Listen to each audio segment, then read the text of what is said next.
Senhor presidente, senhoras e senhores deputados, subo aqui a essa tribuna para discutir o projeto de lei 3450 de 2017, de autoria do Poder Executivo através da mensagem 31 de 2017, que dispõe sobre a revisão do Plano Plurianual 2016-2019, instituído pela Lei 7.211, de 18 de janeiro de 2016. Senhoras e senhores deputados, antes de entrar na discussão do projeto, acho que o deputado Chico Machado colocou aqui um tema que foi trazido a essa plenária pelo deputado Jânio Mendes, corroborado pelo deputado Luiz Martins e também aqui do alto da tribuna pelo deputado Wanderson Nogueira, que é de extrema preocupação e importância. E é importante que esse parlamento coloque essa questão aos representantes do Poder Executivo e também solicitar a intervenção do líder do governo. Ontem recebi uma representação do município de Porciúncula, relatando exatamente a mesma história, hoje relatado ao deputado Luiz Martins pelo prefeito de Natividade. A gravíssima seca porque passa a região norte e noroeste do estado do Rio de Janeiro.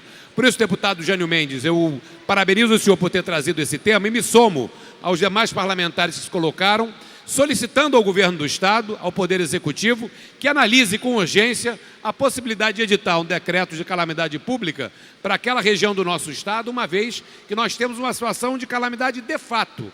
Calamidade de fato, pessoas sem água, gado morrendo, dificuldade de abastecimento, uma situação gravíssima e que tende a se agravar e que é necessário, sabemos nós, o apoio do governo federal, uma vez que o estado do Rio de Janeiro não dispõe de recursos para ir de socorro aos municípios daquela região. Por isso, parabenizo o deputado Jânio Mendes pela iniciativa e me somo aos parlamentares que trouxeram esse tema, fazendo coro na solicitação que possa o Poder Executivo analisar com urgência a edição desse decreto de calamidade pública. Senhor presidente, senhoras e senhores deputados, entrando no tema da discussão do plano plurianual, eu gostaria de primeiro fazer algumas considerações importantes, que essa discussão ela está em conjunto com a discussão do orçamento do ano que vem. Senhoras e senhores deputados, o plano plurianual tem sim que ser adaptado ao fato extraordinário do Rio de Janeiro ter assinado com a União Federal um plano de recuperação fiscal. O plano de recuperação fiscal tem que estar espelhado no nosso plano plurianual.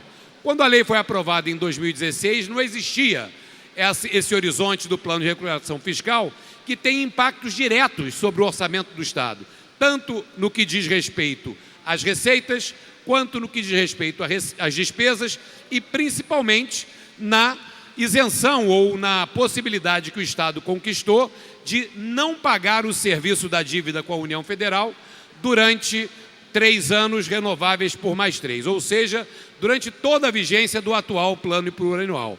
Essa possibilidade de moratória da dívida com a União Federal corresponde um alívio ao caixa do Estado da ordem de 9 bilhões de reais, que tem que estar corrigido aqui no plano plurianual, não há dúvida nenhuma. Mas nós temos que lembrar também, senhoras e senhores deputados, que na assinatura do acordo com a União Federal, o Estado se obriga a tomar uma série de medidas e atitudes relativas à possibilidade de obtenção de receitas extraordinárias. Receitas essas que também têm que estar previstas na revisão do plano plurianual. Eu vou dar um exemplo muito objetivo que venho sistematicamente trazendo aqui à tribuna da Assembleia Legislativa e também no meu trabalho como membro efetivo da Comissão de Transportes. Disse o governo do Estado do Rio de Janeiro, é um dos itens do acordo com a União Federal, que ele se compromete a realizar a licitação das linhas de ônibus intermunicipais, licitação essa que tem um potencial de geração de outorga para o Estado de quase 2 bilhões de reais. Essa possibilidade de ingresso, que foi dito no plano de recuperação fiscal, tem que haver uma previsão da sequência de entrada desses recursos no plano plurianual. E ele não consta no plano plurianual. O que me leva a desconfiar que o governo federal, o governo do Estado assinou alguma coisa, assumiu um compromisso com a União Federal, mas que não tem interesse em honrar esse compromisso, porque todos nós aqui sabemos da dificuldade que está sendo colocar na rua a licitação dos ônibus intermunicipais. Recentemente, por requerimento meu, a Comissão de Transportes fez uma audiência pública para tratar desse tema. E ficou absolutamente claro o jogo de empurra entre o DETRO e a Secretaria de Estado de Transporte, e não conseguiram apresentar absolutamente nenhum cronograma, nenhum prazo para a publicação dessa licitação. Então, senhoras e senhores deputados, esse é um tema que nós estaremos emendando no plano plurianual para que haja uma responsabilidade, uma obrigação do governo do Estado em levar esse tema adiante. Não é possível um orçamento ser apresentado com um déficit anual de 10 bilhões de reais, um buraco de 10 bilhões de reais, e medidas objetivas que podem diminuir esse déficit não estejam sendo tomadas. Soma-se a questão da licitação das linhas de ônibus intermunicipais, uma maior eficiência no combate à sonegação, a discussão do tema da Lei Candir, que foi objeto também de audiência pública nessa casa na segunda-feira, e também, evidentemente, a velha novela da dívida ativa, que até agora parece que não foi endereçada pelo governo do Estado. Uma parte, por favor, deputado Conte Bittencourt.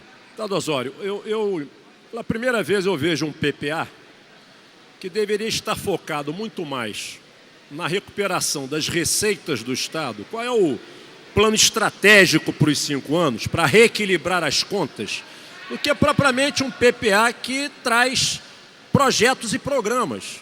O déficit anunciado para o exercício da LOA de 18 são 10 bilhões.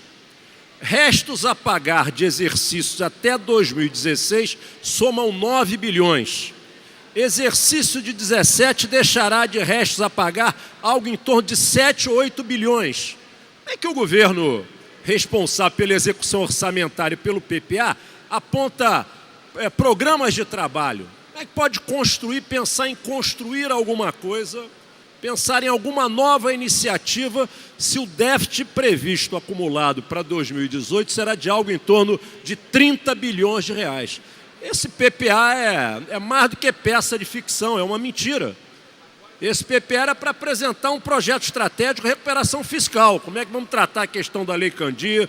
O que é que pode se recuperar? Agora, programa de trabalho novo em um orçamento que vai ter um déficit de quase 30 bilhões de reais é brincadeira. Muito obrigado. Obrigado, deputado Conte Bittencourt. E olha, a minha posição é exatamente essa. Agradeço a colaboração da parte do deputado Conte Bittencourt. Senhoras e senhores deputados, nós temos que tratar esse PPE como um plano estratégico para a saída da crise no ambiente de recuperação fiscal do Estado que nós estamos vivendo. Deputado Silas Bento, esse projeto que chegou aqui é meramente uma enganação e mostra e demonstra para a nossa preocupação que o governo do Estado segue tratando as coisas como se nada tivesse acontecendo, como se ele próprio não tivesse mandado para cá um orçamento com um rombo de 10 bilhões de reais, sem medidas críticas para resolver essa questão e sem endereçar outras questões fundamentais para que a gente possa organizar as contas do Estado. Vai caber a nós, senhoras e senhores deputados, deputado Conte Bittencourt, as nossas emendas e a nossa interferência política para corrigir essa lamentável peça encaminhada para cá pelo governo do Estado, que, na minha opinião, por isso aqui encerro a minha discussão, não tem a menor condição de ser aprovada. Ela está desconexa com a atual realidade, infelizmente, de crise que vivemos no Estado do Rio de Janeiro. Obrigado, senhor presidente.